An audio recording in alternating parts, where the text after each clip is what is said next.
ദൂതന്മാർ അവരെ വിട്ട് സ്വർഗത്തിലേക്ക് പോയപ്പോൾ ആട്ടിടയന്മാർ പരസ്പരം പറഞ്ഞു, നമുക്ക് ബത്ലഹേം വരെ പോകാം. കർത്താവ് നമ്മെ അറിയിച്ച ഈ സംഭവം നമുക്ക് കാണാം. ലൂക്ക 2:15. ബത്ലഹേം എന്ന പദത്തിന്റെ അർത്ഥം ഏവർക്കും അറിയാം, അപ്പത്തിൻ്റെതാണ്.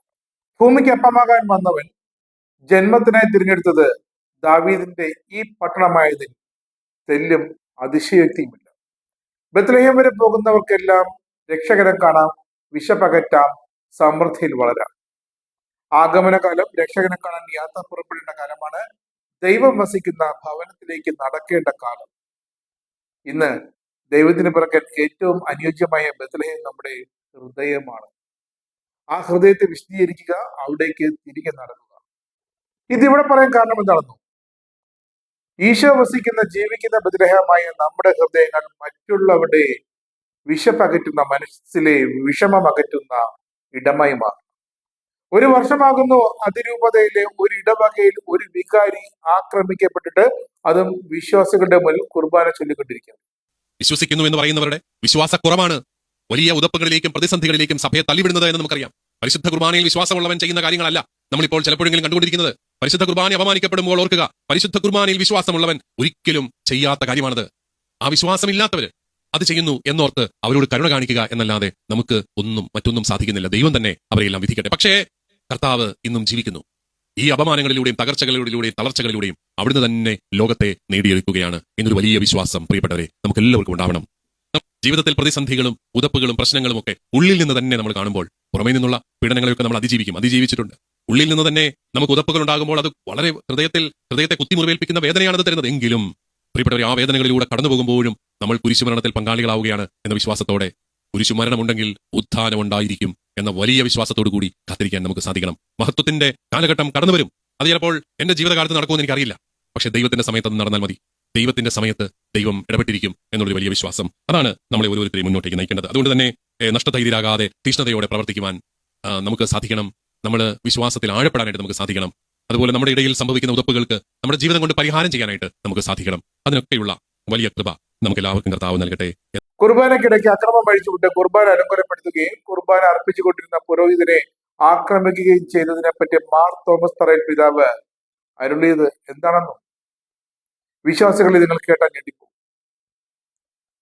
നിസ്സഹായമായ ഒരു അവസ്ഥ. ഇതും ഒരു സിനഡോ എന്ന് തിരികെ ചോദിച്ചു പോകും. കൈയില്ലാത്ത പന്തക്കാരൻ കൈകെട്ടി വെച്ച് ചിലതൊക്കെ ചെയ്തു പോകും ഈ വാക്യങ്ങളൊക്കെ കേട്ടാൽ.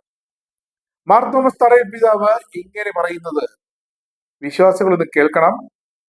അവരോട് നമുക്ക് കരുണ കാണിക്കുക എന്നല്ലാതെ നമുക്ക് മറ്റൊന്നും ചെയ്യാൻ സാധിക്കുന്നില്ല. ദൈവം തന്നെ അവരെ എല്ലാം വിധിക്കട്ടെ.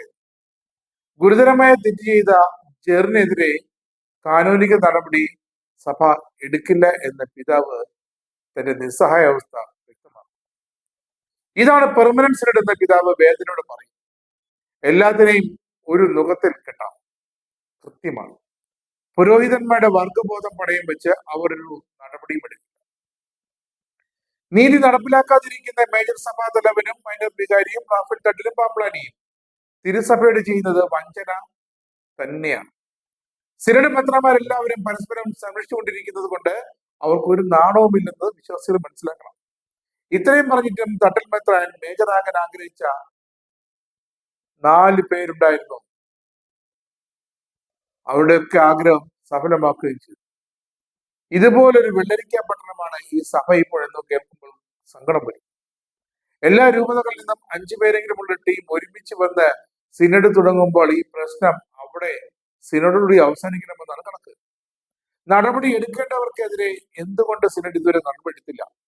എറണാകുളത്ത് ഏകീകൃതം ഇതോടുകൂടി പൂർണ്ണമായി നടപ്പിലാക്കേണ്ട ആവശ്യം സമാഗതമായി. എന്തായാലും സഭയ്ക്ക് ഇത് വീണ്ടും നാണക്കേടാണ്. സിനഡ് ചേരുന്നില്ല. ജനുവരിയിൽ സിനഡ് ചേരുമ്പോൾ എന്താകും സംഭവിക്കുക? ആ സിനഡിൽ മുമ്പ് പറഞ്ഞുകൊണ്ടിരുന്നതെല്ലാം പറഞ്ഞുകൊണ്ടേയിരിക്കും. പക്ഷേ പുരോഹിതന്മാരെ ആക്രമിക്കുകയും വിശ്വാസികളുടെ മനസ്സ് വേദനിപ്പിക്കുകയും അവിടെ മുൻവെച്ച് ഏകീകൃത കുർബാന അർപ്പിക്കൽ അത് അലങ്കോലപ്പെടുത്തുകയും ചെയ്തത് ആരായാലും, ഏത് ജെറിനായാലും അതിനെ ആ പട്ടം തുടരുന്നതിന് ആ വ്യക്തി അർഹനല്ല.